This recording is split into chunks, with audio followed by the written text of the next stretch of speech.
as the president of the International Jean Gebser Society and the provider of the most useful, concise introduction to Gebser just published, Seeing Through the World. That's right. Oh, thank you. If you want a copy of that, I've got a couple in my bag. So just talk to me after.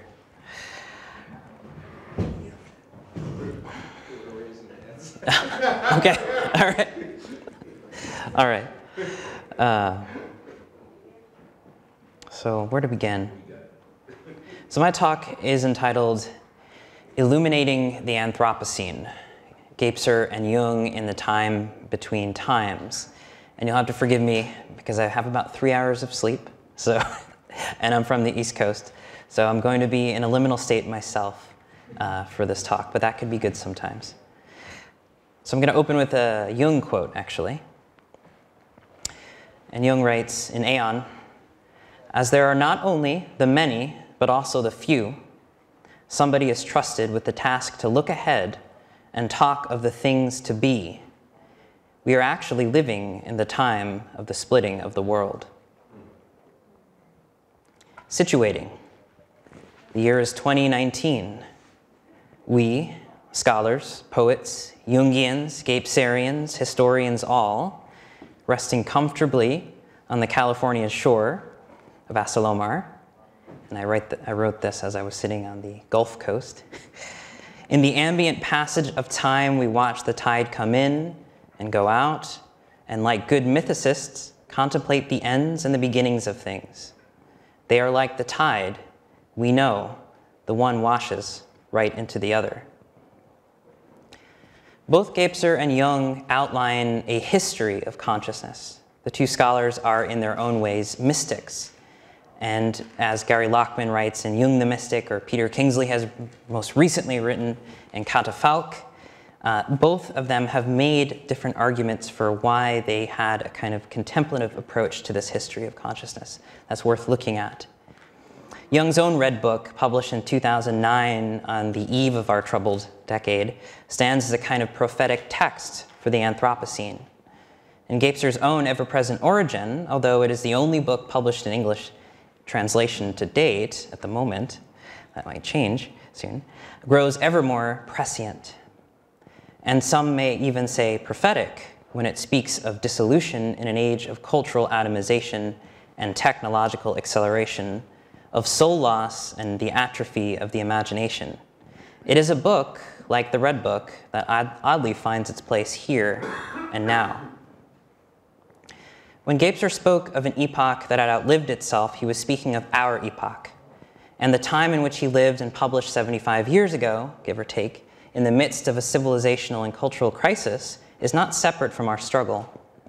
Liminal times such as these stretch and fold and find themselves distributed non-linearly across our linear historical calendars. 100,000 different events form the event everywhere and nowhere, everyone and no when, yet it occurs. It leaves its markers in the hidden biographies of artists and scientists, the countless lives of individuals sensitive enough to the present. All traces, successions, in the penumbra of electric light, crisis and mutation. It is difficult to see, as Gebser knew, the history of the dateless, but that is precisely what Gebser's own cultural philosophy has tried to do, and certainly an element of what Jungians and depth psychologists and archetypal historians are doing. More on what Gebser and Jung had in common.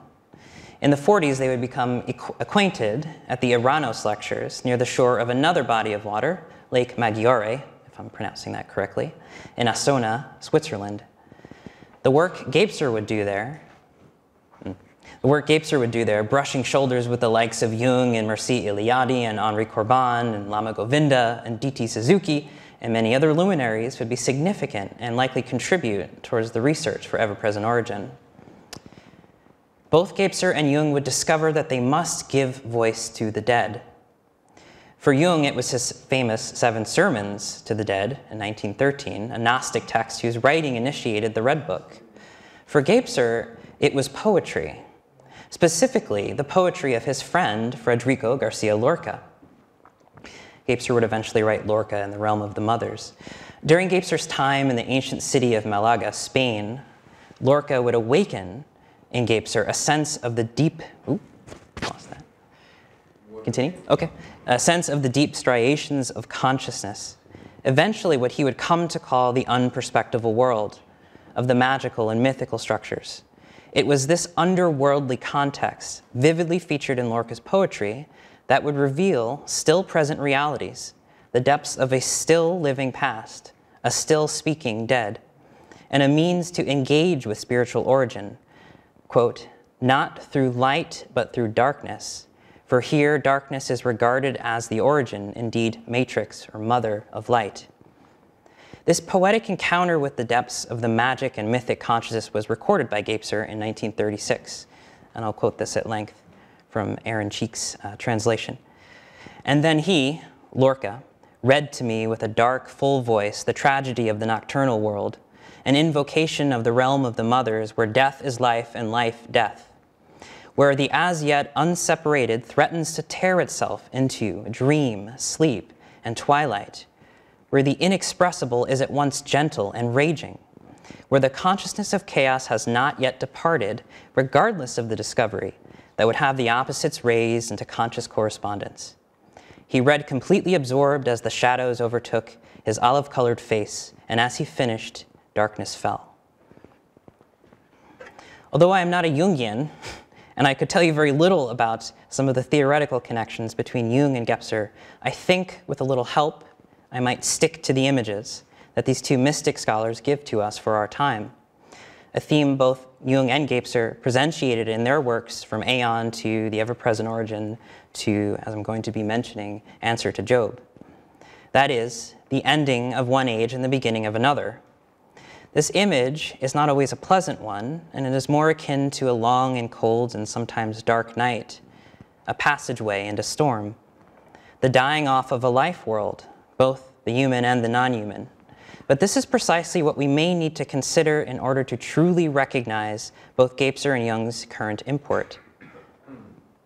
We find ourselves in a unique position, perhaps rarer in the scope of deep history, where the inner images of calamity, catastrophe, and overturning are mirrored in material scope as historical events. Emergence and emergency, catastrophe and transformation are all happening out there as a material reality as much as they're happening in here as a psychic one. So,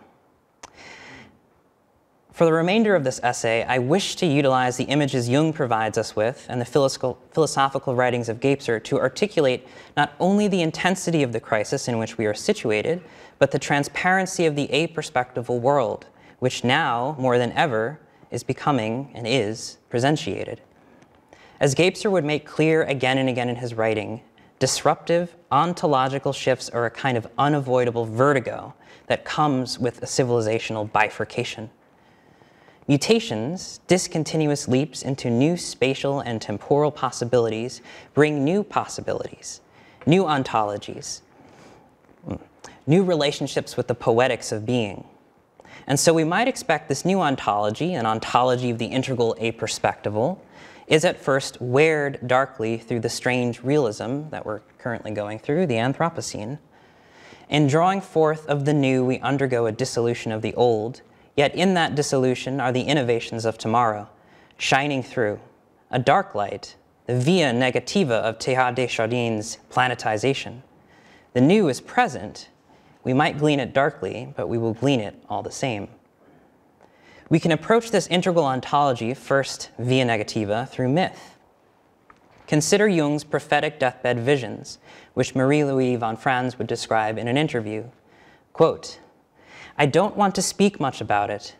There was a drawing with the line going up and down." She's describing a drawing that Jung did on his deathbed. There was a drawing with a line going up and down, and underneath it, Jung writes, "the last 50 years of humanity," and some remarks about the final catastrophe being ahead. One's whole feeling, Marie writes, revolts against this idea. Indeed, this feeling of revolt against such a scenario reverberates into the present climate protests happening around the planet. As I speak, most likely, Extinction Rebellion is organizing to shut down the London City Airport in the spirit of solidarity with Hong Kong. Von Franz further describes Jung's vision, which one cannot help but associate with the stark imagery predicted by modern climate scientists. Quote, "I see enormous stretches devastated, enormous stretches of the earth," Jung would tell her, "but thank God it's not the whole planet. So perhaps," she says, "that is what lies ahead." Invoking Answer to Job, von Franz continues, "I think one shouldn't give up. If you think of Answer to Job, if man would wrestle with God, if man would tell God that he shouldn't do it, if we would reflect more, we might just sneak around the corner with not too big a catastrophe." When one reads Jem Bendell's stark climate report, it's called Deep Adaptation, A Map for Navigating Climate Tragedy, which considers a climate-induced societal collapse scenario as an inevitability, never to be, oops, sorry, lost my place. Sorry.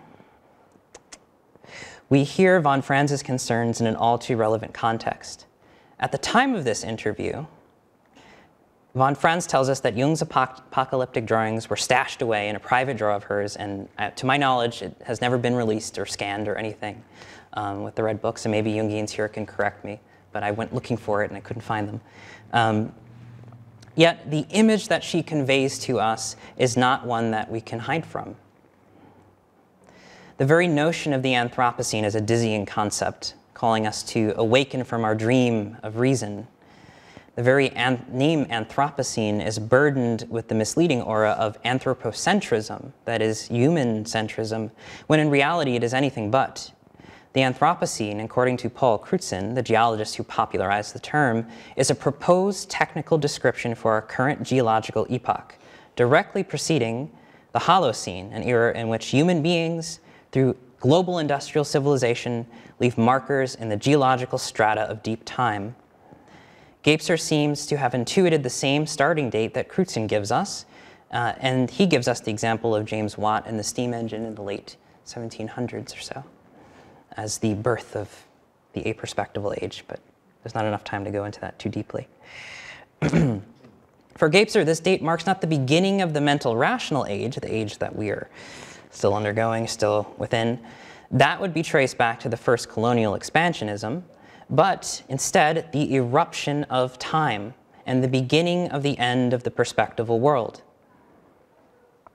Xenoanthropologists visiting Earth a million years from now might read some old stones in the geological strata of present-day Manhattan and say, aha, you can see right here in the rocks, smoggy hominids.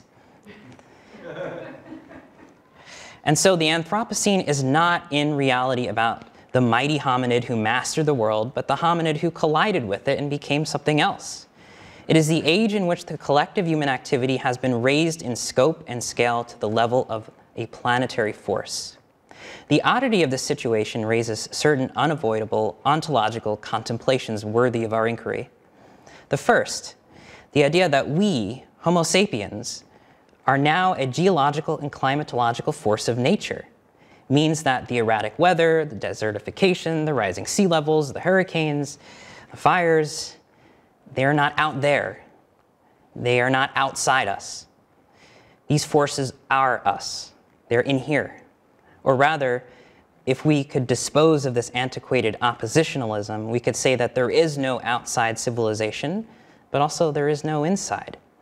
Civilization and nature have become coextensive, or perhaps co-intensive.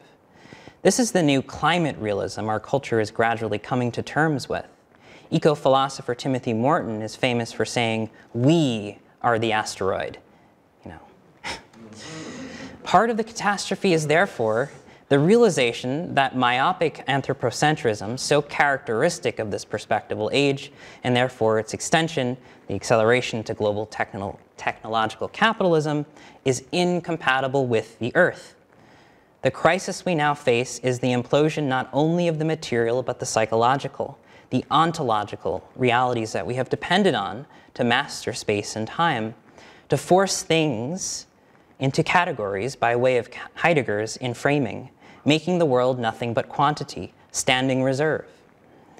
Anthropologist Bruno Latour has diagnosed this in Down to Earth, where he argues that globalization, an earth of infinite resources and infinite capital growth, has never been anything but a totality in the etymological sense of that word, as Gebser mentions more than once in Ever-Present Origin.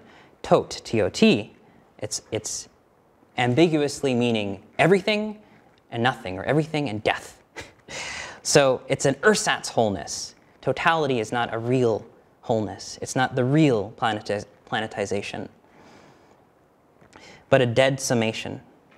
But if globalization as we have known it is a dead end and a culture of self-termination, there may still be other ways and other styles of thinking and being, and most importantly, being with, to enact a planetary civilization. Morton introduces a helpful concept for us in this respect: hyperobjects. And his thinking generally takes inspiration from object-oriented ontology, OOO for short.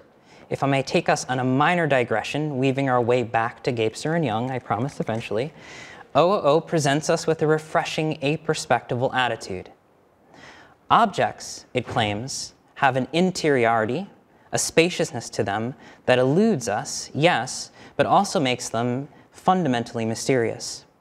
It was ironically through Heidegger's philosophical concept of the tool as something that is ready at hand or ready in hand that one of OOO's founding thinkers, Graham Harman, retooled, pun intended, for other purposes. Sometimes a tool is not merely what it appears to be. Perhaps you pick up a hammer by its handle facing the wrong way, and for a moment the object feels unfamiliar. It does not work as it should. You have to flip it over in your hand before you can go about doing what you are doing. Harman would say, by way of Heidegger, that this is precisely when a hammer reveals something about itself to you, before you go on to bang away at a nail and the hammer goes back to being a hammer. Mundane objects like a hammer have many ways they disclose themselves to other beings, to a spider attaching itself to the wooden handle, to the bacteria that are living in the rust on the metal of the hammer. All of these things are the dimensions and the faces of the hammer, of an object, revealing something to us about it. There is a kind of, as Morton says, fundamental slipperiness to things. That is their reality. It's an inexhaustible multiplicity. There's always a weirdness to objects that leaves them both potentially open and transparent to us in this mysterious way, yet also withdrawn. Withdrawn in the sense that we can never know things, again, in their totality. They are, as Morton suggests, bigger on the inside than the outside, like Doctor Who's mysterious time machine phone booth. I forget what it's called. You can just step right inside to the achronon. So when we go to Morton's hyperobjects, we leap from the scale of the micro, from diaphany of objects, to the macro entanglement of objects and forces at the planetary scale. Hyperobjects, Morton claims, are things like dark matter and climate change. They are invisible and distributed, and as Donna Haraway would say, tentacular. We are confronted by their reality daily and intimately. We participate in climate change with every turn of our ignition key, and every toilet flush, and every time we refill something on Amazon, and every cell phone that we purchase. This is the Anthropocene, and this really is where we come back around to the ontological weirdness of our situation.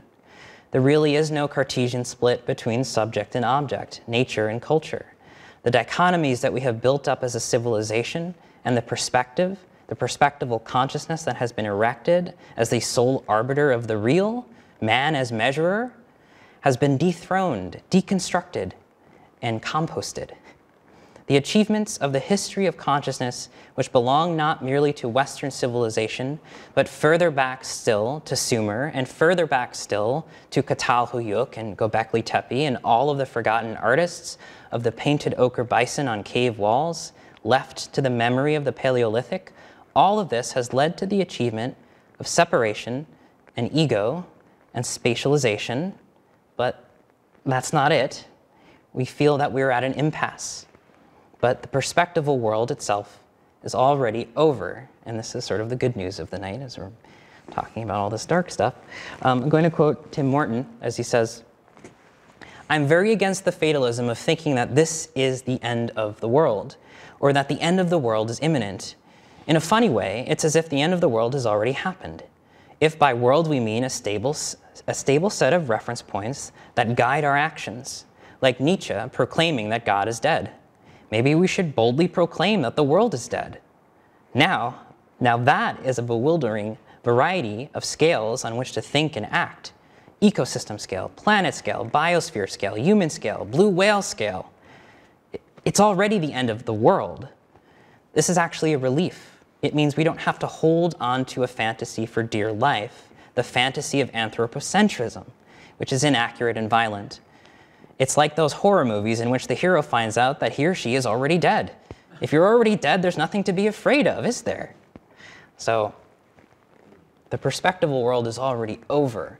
And I think this is exactly what Gebser is in some sense, implicitly stating throughout the ever-present origin, that the perspectival world is already moving to and responding to this new integral reality. Ontologically, it's a kind of a force or a gravitational pull. And the more we throw the old at it, the more it destroys that and accelerates this crisis.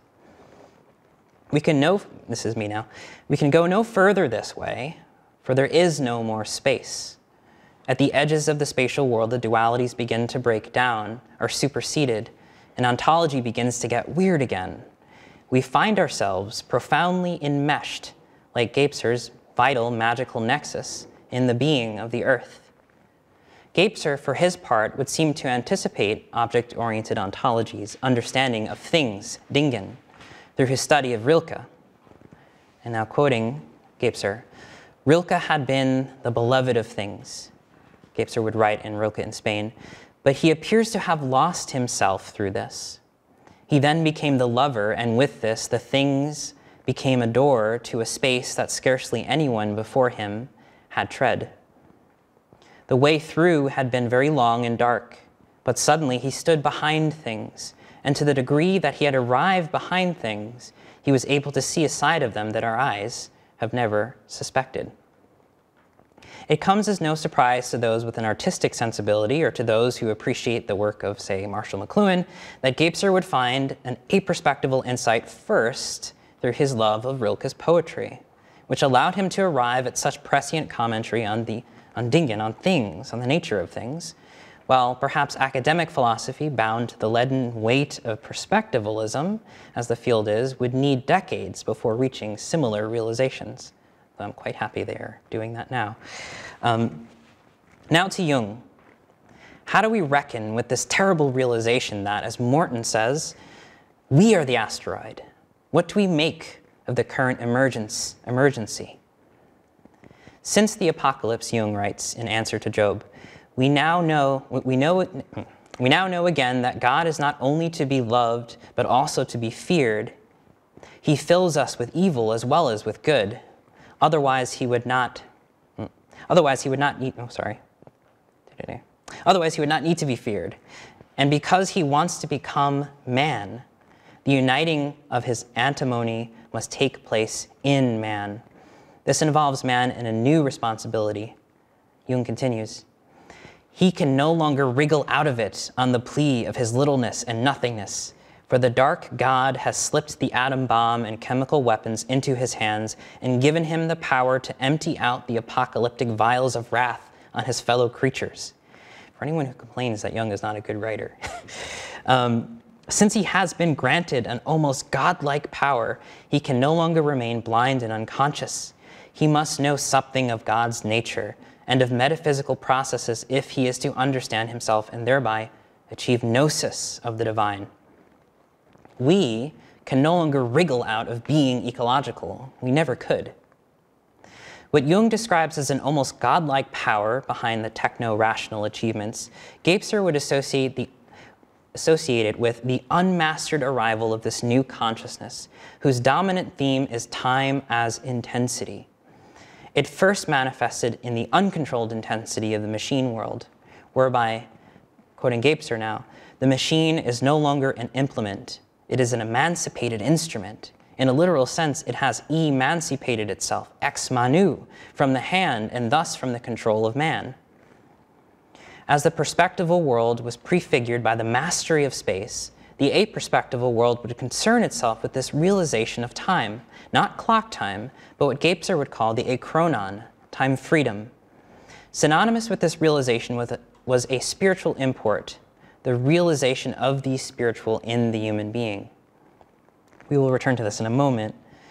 I have written at length about this in Seeing Through the World, the connections between time as intensity and the accelerating crisis of techno-capitalism, vividly depicted in the modern mythologemes, is a term that Gebser uses frequently, in films such as Akira. It's a 1986 film, not the other film. This unmastered intensity, unleashing itself through human culture and consciousness, would continue to manifest itself as, quote, a frenzied rush, pushing ever outward the boundaries of the microcosm as well as the macrocosm, dissolving, indeed destroying, and exploding rather than overcoming the spatial structure. The atom bomb, which Jung also mentions in the above passage, reflects a similar self-destructive tendency towards the spatial world. Gebser also echoes Jung in that we must know something of the divine and of God, although Gebser does not use the term God or divine willingly throughout his writing, and instead resorts to the kind of language a little more vague, the spiritual. He writes, if mankind can endure the new tensions that are becoming acute as a result of the eruption, then the impending collapse will only mean the end of the exclusive validity of the hitherto dominant mental structure. But if man and the earth are unable to endure these tensions, they will be torn apart by them. The destiny of man and earth will depend on the consciousness intensity which man is intended to attain, and which he would attain if he would succeed in living the new mutation. This new mutation, in which we come to attain a gnosis of God and of the divine, in Gebser's words, might be akin to the volition, right? Volition, he uses this word as a kind of a succession to just knowing something. It's being in truth, he describes volition as. And I've always associated this with Jung's concept of gnosis. And what of the theological claim that Jung makes, that God wishes to become man? Does Gebser make any such claims himself?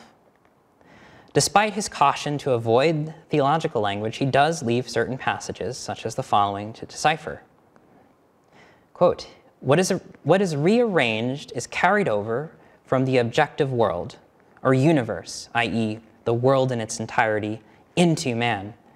Man becomes the bearer or agent of the originary consciousness, or whatever we wish to call it, and this earthly conditionality, via his spatializing and temporalizing, renders terrestrial that which is integral and related to the whole.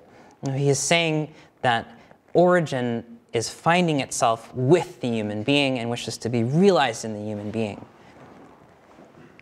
Elsewhere, Gebser has called this the merging or coalescence, or concrescere, right? Concrescence, the concretization of the spiritual, in and with the human being.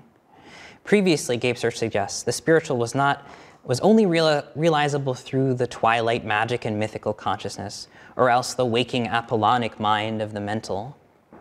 Now, however, is the gnosis that Jung describes, or at least an invitation for that gnosis, manifested as spiritual epiphany. It is a transparency, Gebser writes, of space and time as well as of light, of matter and soul as well as of life and death, achieved nowhere but the time-free present. We have traversed the dark passages and dwelt heavily with some of these more negative consequences and outcomes that are surrounding us today, that are on our minds today. Should we fail to respond to this emergency with emergence, crisis with intensification, disillusion with clarity, and Jung's dark God with gnosis? There are still no guarantees.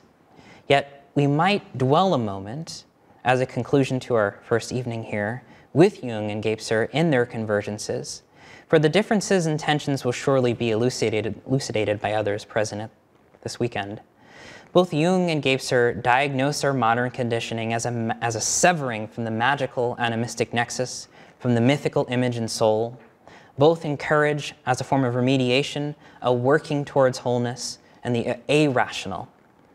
In Jung, this is the self in the image of the mandala, and in Gebser, it is the spiritual import of diaphaneity in the image, interestingly, of the sphere, which is, I'd like to get some Jungian interpretations of a sphere versus the mandala. But withness is of special import to us here in the sixth extinction. It is a living and dying with, and has always been. It appears not only to be a magical with in that vital nexus, or the dormant deep sleep of the archaic pleroma, but a co-conscious withness of God and the human being and the spiritual, and the human and the non-human, and the lightness and the dark. Concrescere, as an integral principle, realizes itself as an ecological import in the tentacular Anthropocene. Donna Haraway prefers to playfully call it the Cthulhucene, which I'm kind of partial to as well, but it all has its own connotations.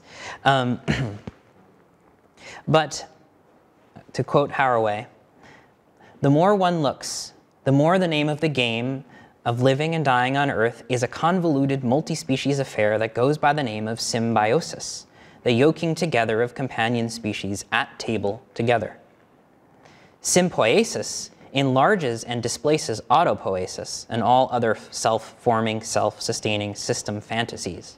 Sympoiesis is a carrier bag for ongoingness, a yoke for becoming with, for staying with the trouble of inheriting the damages and achievements of colonial and post-colonial natural cultural histories in the telling the tale of still possible recuperation. And so, to kind of close here, I don't know if I have a conclusion so much as a general sense from both Jung and Gebser of a being with things, that God wishes to be with us, that the divine wishes to be with us, that we need to be with other beings, that the ecological and the spiritual import has a certain transparency and a diaphaneity with one another. And so perhaps we can begin this weekend contemplating that spaciousness. So thank you, everybody.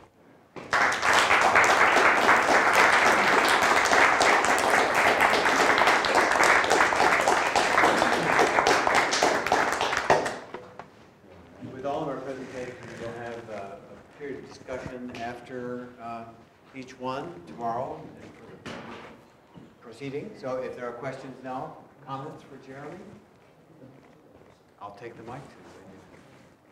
Say so.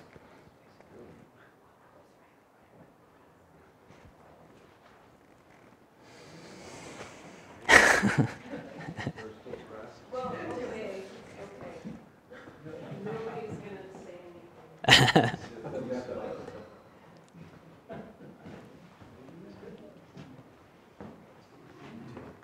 Okay. I'll just get in this. Cool. Yeah, let's do it. We're in the cinemasthetic age here. Okay, so I'm really intrigued with this idea of synpoiesis and symbiosis. Could you say a little more about that? Because I think that's crucial to where we're going. Yeah, so I think Donna Haraway takes symbiosis from Lynn Margulis, and I don't know if you're familiar with her, but she was a brilliant biologist who was a member of the Lindisfarne Association, which was another amazing thing that you need to look up for sure if you don't know what it is. But she came up with this theory of, I think it's called symbiogenesis, and it's simply a way of reframing how biological evolution occurs through symbiosis. Like an organism, let's say, tries to eat another organism and it doesn't succeed in digesting it, and then they start coexisting with one another, and then they start helping one another. And so there's like a kind of a dynamic tension, but there's a living with, and that's the whole idea behind it.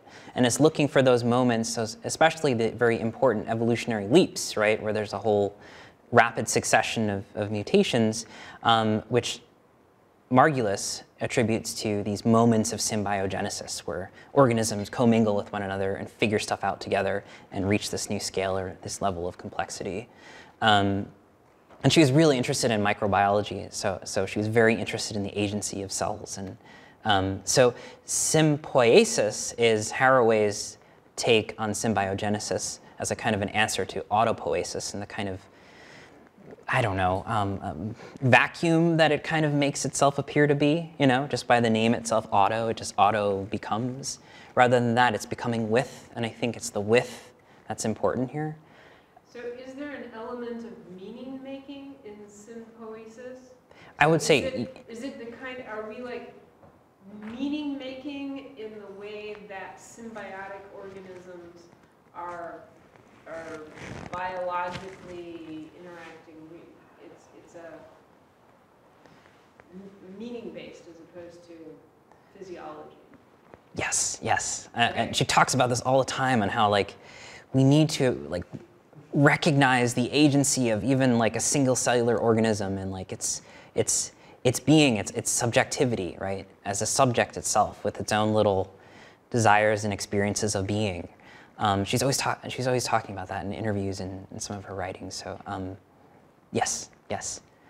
The non-mechanical, I think, is important here, and the subjective is valued. The agency of the individual.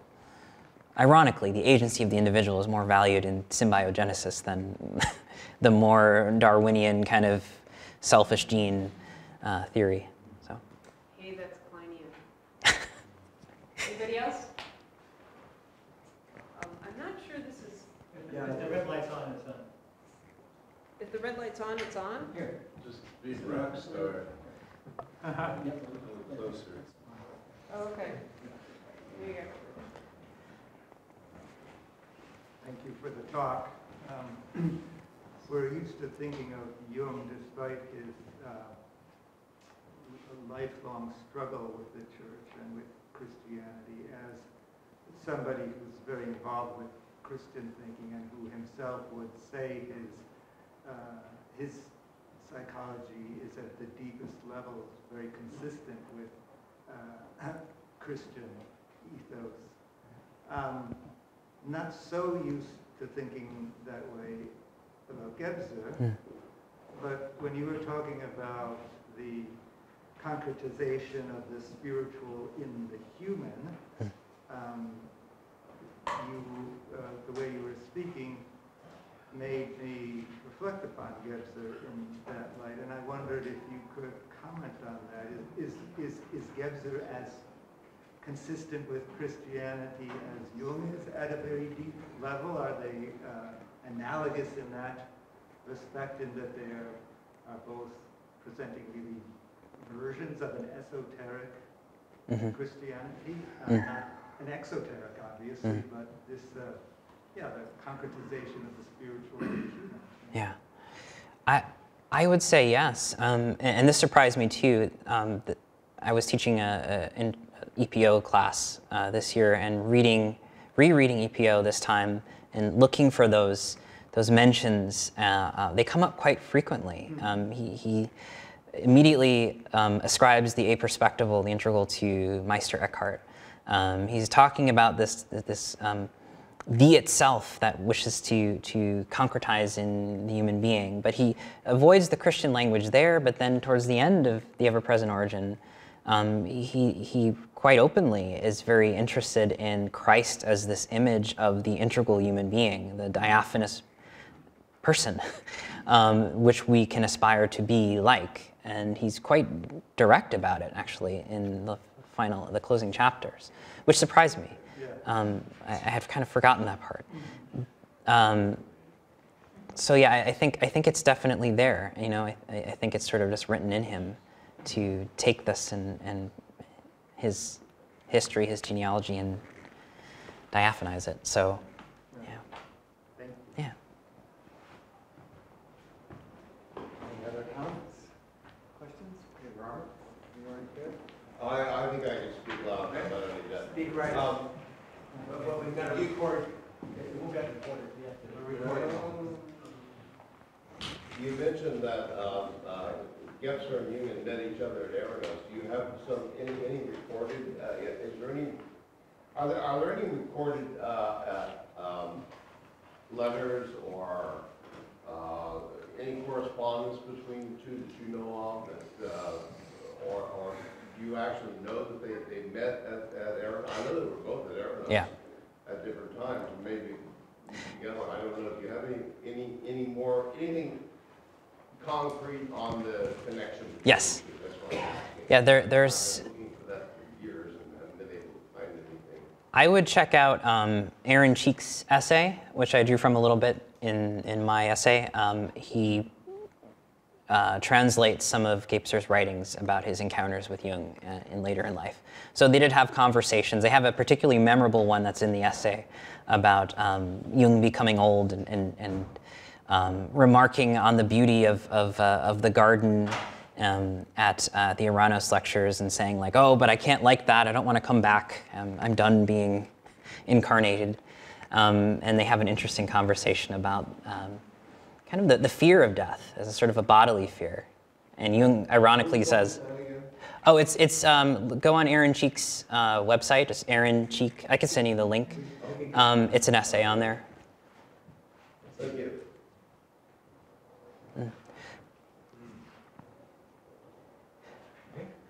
Anyone else? I was going to mention one more thing too, actually, about the Christianity. In the research for this essay, I came across, first of all, Gebser takes some time to talk about Catholicism and the Assumption of Mary as the new dogma in the 20th century. Both. They both comment on it. Jung in Answer to Job, and Gebser in like halfway through Ever-Present Origin. And Gebser essentially says that they both are essentially saying that this is the desire for the reintegration of the feminine.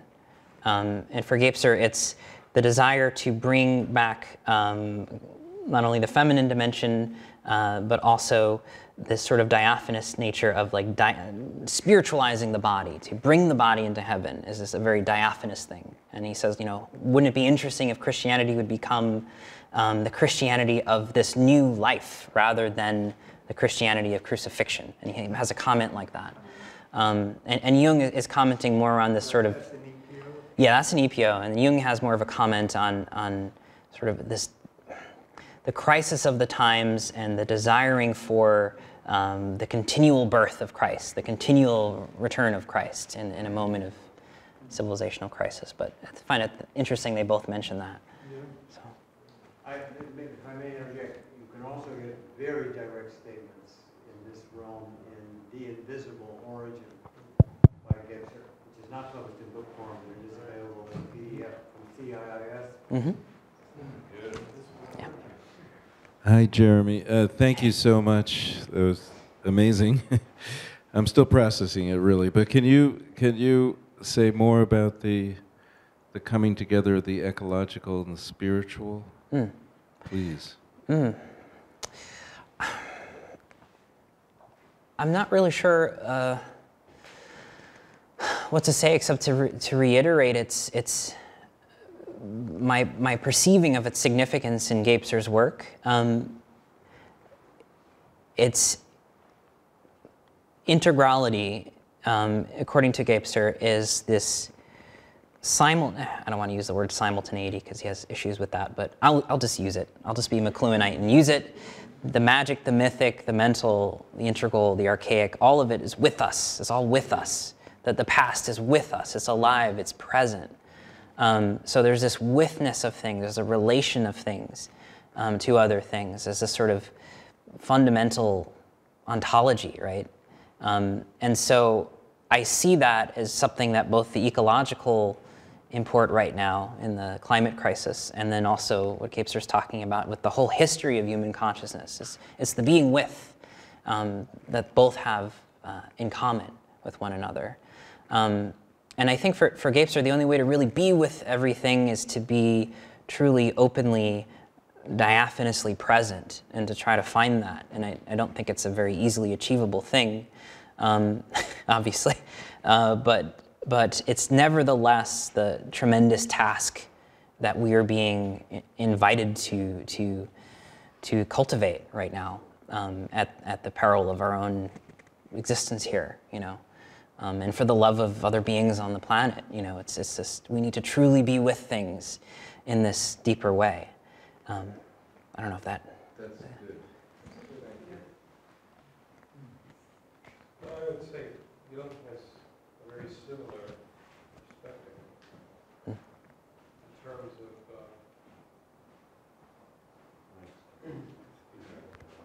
yeah, I guess I think Jung has a similar perspective in terms of the past, in that he uses this phrase is that we still carry our saurian tail. You know, that our evolutionary history isn't past, it's still with us. Our biological past in evolution is still with us. Animal is still with us. He was very adamant that we have separated ourselves from animal, and it's so important that we reconnect to animal in our psyches, in us, outside of us, and that archetypes are rooted in nature, in the earth. So his view of psyche is very much one that's integrated with, emergent out of, evolutionary with nature. And much of our work has to do with rediscovering that reality. Yeah. I was hoping you would chime in with a little bit of the Jungian take on things. Yeah.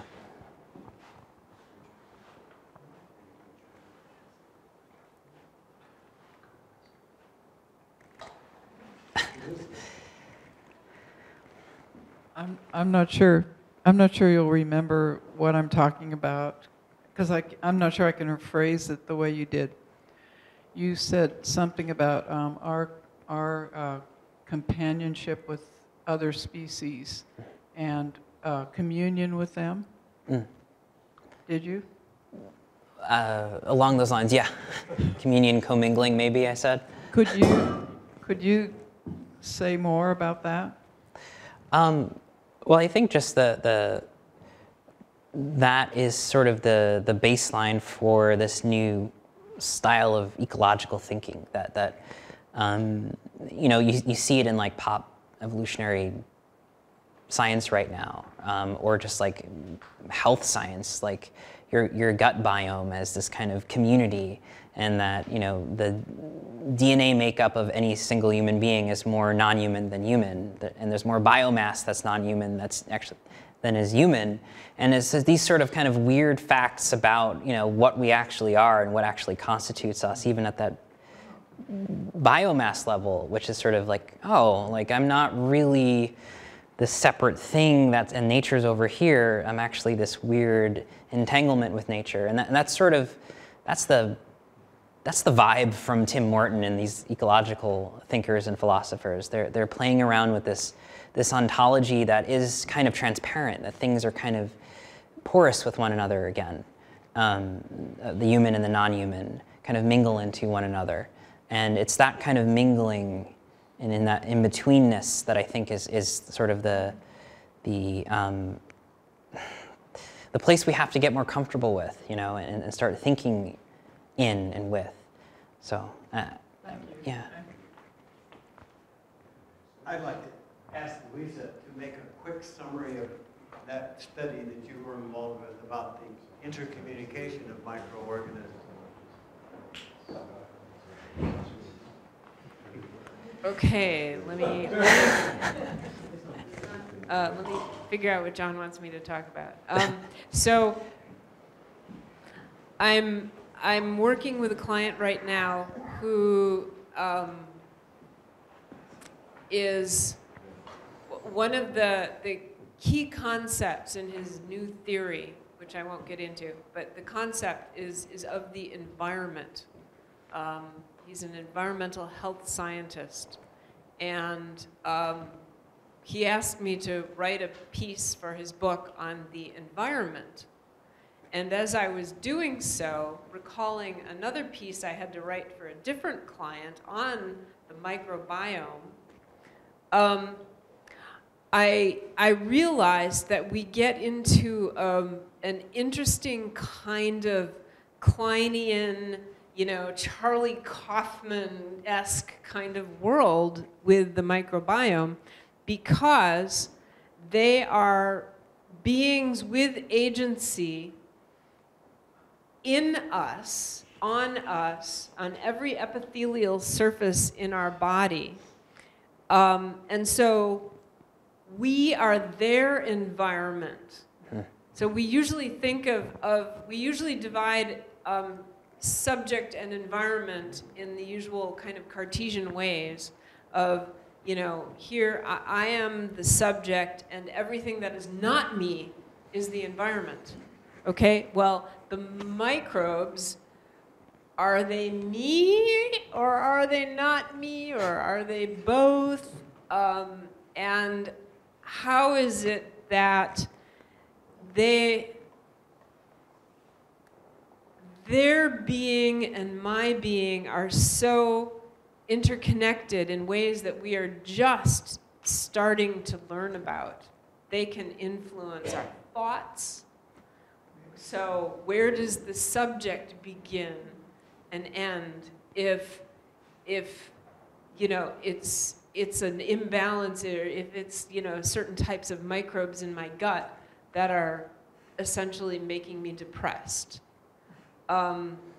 It's a really, there's a nice Kleinian kind of continuum between internal and external and subject and object and self and environment that we're going to have to, I think, deal with as we move forward in our symbiotic, synpoetic reality.